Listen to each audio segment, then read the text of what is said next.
শ্রেষ্ঠ বলেছেন, তুমি যাকে আমার চেয়ে বেশি ভালোবাসবে আমি তাকেই তোমার থেকে দূরে নিয়ে যাব এবং তোমাকে একা করে রাখবো। তিনি আরো বলেছেন, কখনো বলবে না তুমি তাকে ছাড়া বাঁচবে না, তবে তাকে ছাড়া আমি তোমাকে বাঁচাবো এবং পিছনের অনুগত সব আবেগ কুড়িয়ে নিয়ে তোমাকে দিব্যি সামনে নিয়ে যাব। তুমি কি দেখো না, ঋতুরাও বদলে থাকে, ছায়া দেয় যে গাছটা শুকিয়ে গেছে। তোমাদের ধৈর্য হারিয়ে যায়, কিন্তু তোমার চেষ্টা ধৈর্যশীল এবং পরম দয়ালু। সেই ঝরে যাওয়া পাতার ঢাল থেকে আবারও সবুজ পাতা গজায়।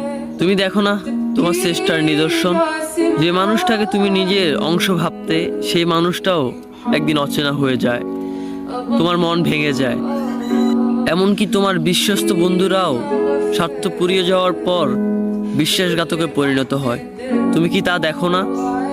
যে মানুষটাকে নিজের জীবনের চেয়েও বেশি ভালোবাসতে, সেই মানুষটাও প্রতারণা করে। তবে তুমি কেন চেষ্টার বিমুখ হয়ে মানুষকে ভরসা করো?